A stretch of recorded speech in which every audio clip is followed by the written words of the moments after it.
Halo semuanya, Assalamualaikum warahmatullahi wabarakatuh. Welcome back to meeting 14. Today we are going to talk about structure, problems with passive verbs in skill 37 to skill 38.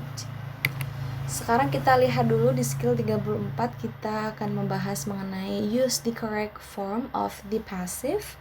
Dan di skill 38 kita akan membahas soal recognizing active and passive meanings. Langsung aja kita bahas mengenai perbedaannya atau what is the difference between active and passive meaning. Yang pertama, kalau yang di aktif itu the subject does the actions of the verb atau subjeknya yang melakukan aksi. Oke, aksi dari verbnya yang ada di situ. Kalau yang di passive itu subjeknya yang menerima aksi dari verbnya. Oke, ini pasti kalau baca kayak gini akan sedikit bingung. Kita langsung aja ke example-nya. So here is the active voice example and this is the passive voice example. Now let's talk about the active voice example first. In active voice example, you have monkeys adore bananas, the cashier counted the money, dan terakhir adalah the dog chased the squirrel. Oke, jadi kalau aktif ini penyusunannya dia itu penyusunan full sentence dalam bahasa Inggris pada umumnya. Yang pertama kita punya subjek, subjeknya adalah yang the monkeys, cashier, sama yang the dog. Kemudian verb atau predikatnya kita punya adore, counted, sama chased. Oke, kemudian kita punya objek, objeknya adalah bananas, the money, dan the squirrel. Sehingga kita punya subjek, ada predikat juga, dan ada objeknya juga. Sehabis kata subjek, ada predikat, ada objeknya.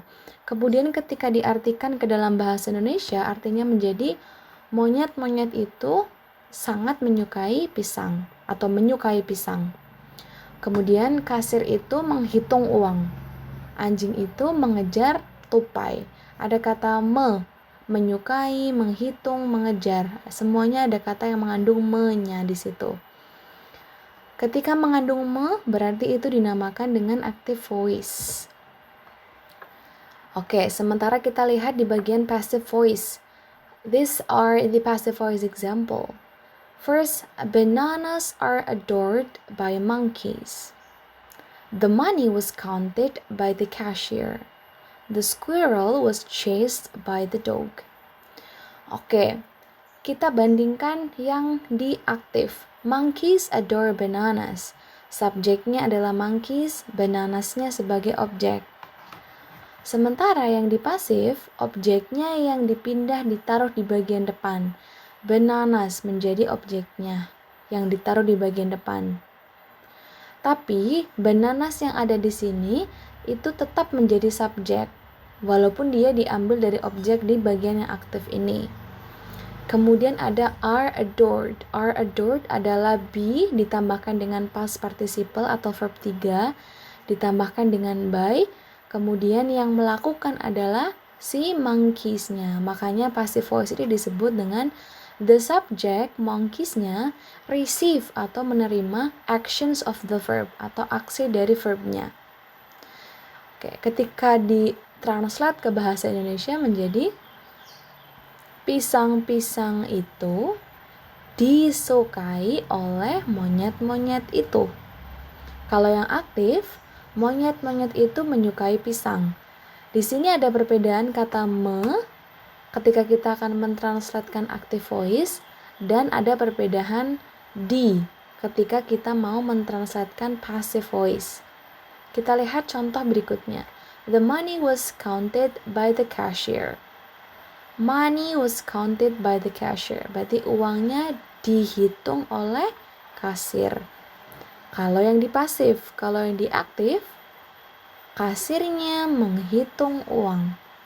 Tentunya ada perbedaan me dan dia. Oke.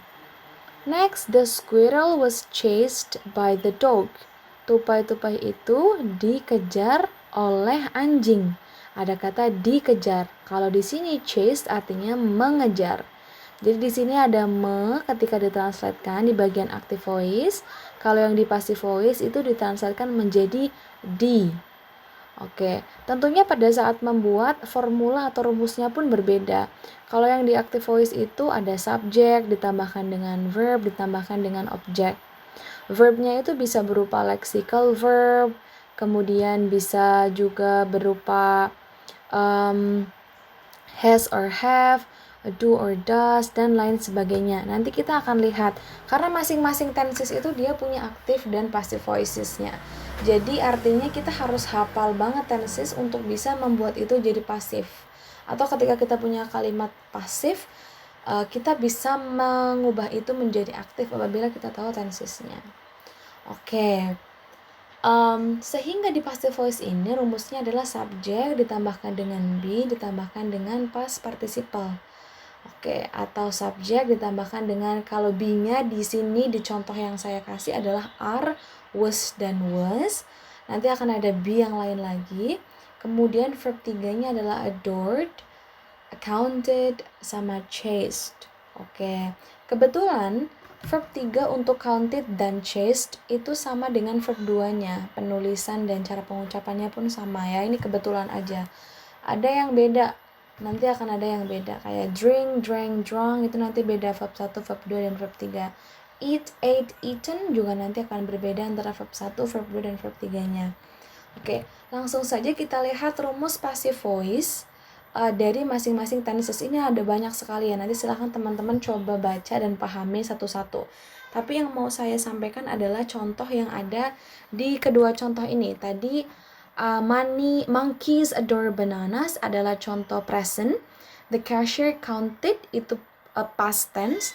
The dog chased juga contoh yang past tense. Sekarang kita bahas yang nomor 2 ini aja, yang simple present sama yang past tense. Kalau simple present itu kan rumusnya ada subjek ditambahkan dengan verb 1. Verb 1-nya nanti akan ditambahkan dengan s atau ditambahkan dengan es tergantung subjeknya. Oke, kalau he, she, it ditambahkan dengan s atau es. Kalau I, you, we, they nggak ditambahkan dengan s, tidak juga ditambahkan dengan es.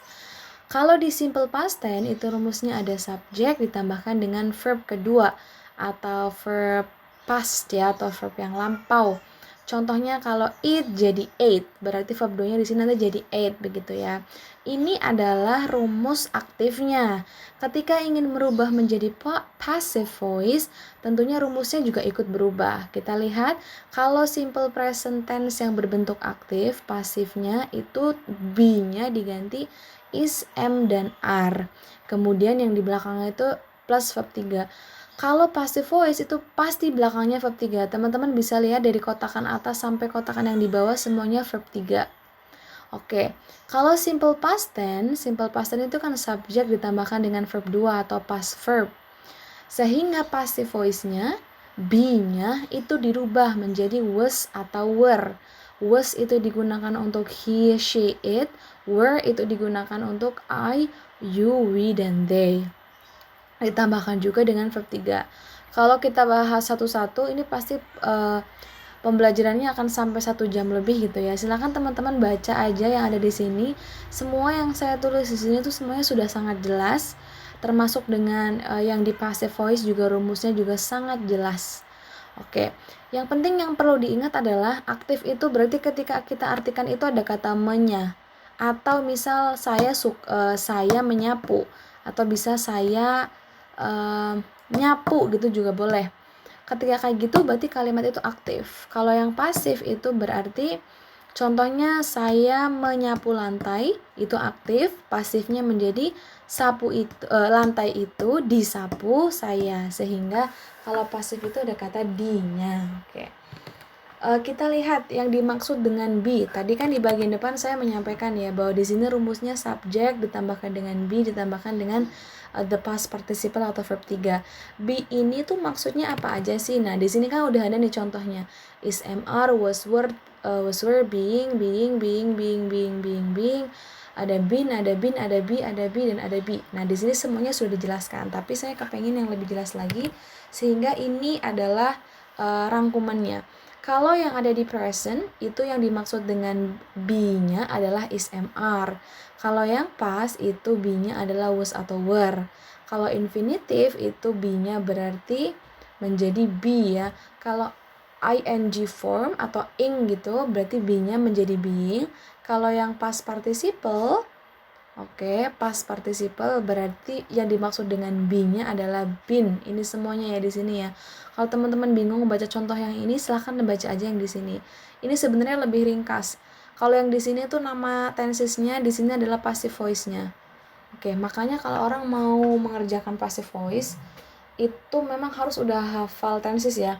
Baik dari yang passive voice dirubah ke aktif ataupun dari aktif dirubah ke passive voice, dua-duanya memang kita harus hafal tensesnya. Jadi nanti sebelum teman-teman langsung mengerjakan soal, silahkan teman-teman review dulu tenses yang udah diajarkan, atau mungkin tenses yang teman-teman sudah baca sebelumnya, atau bisa lihat di tabel yang ini yang saya bikin. Teman-teman bisa langsung baca aja di situ. Kita bahas example yang pertama. Kita nggak akan bahas semua tenses karena nanti akan panjang banget.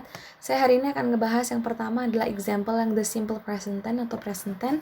Ini yang paling common, yang umum banget. Rumusnya untuk passive voice-nya adalah ada subject ditambah dengan be-nya berupa is mr karena ini present. Kemudian ditambahkan dengan past participle atau verb 3.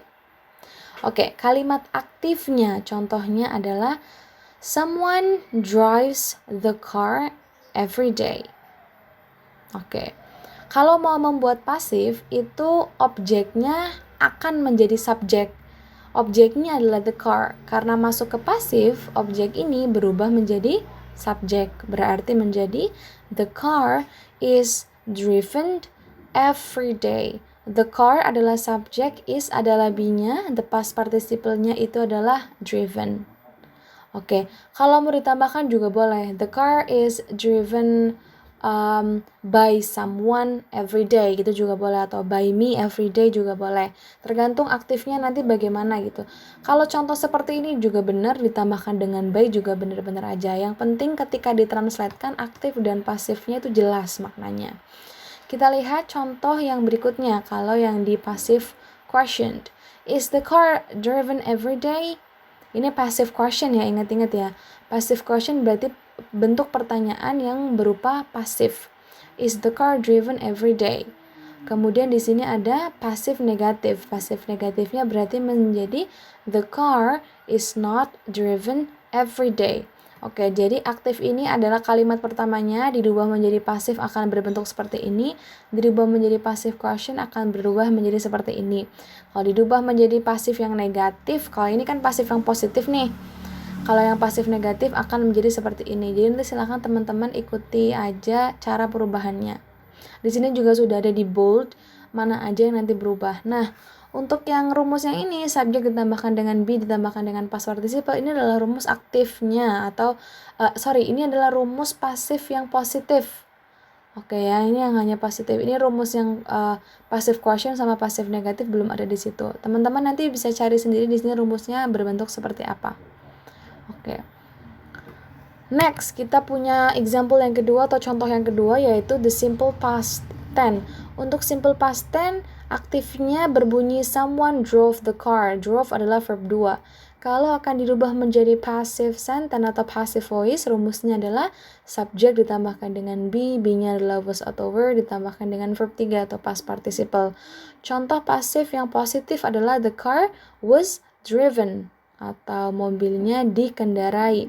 Ditambahkan dengan by boleh, the car was driven by someone, gitu juga boleh. Nah, untuk pasifnya yang positif ini kayak gini. Kalau pasif yang negatif cuma tinggal ditambahkan kata not setelah kata was. Kalau yang pasifnya question berarti being-nya ditaruh di depan, kemudian verb-nya harus verb 3. Gampang, cuma tinggal dibolak-balik aja.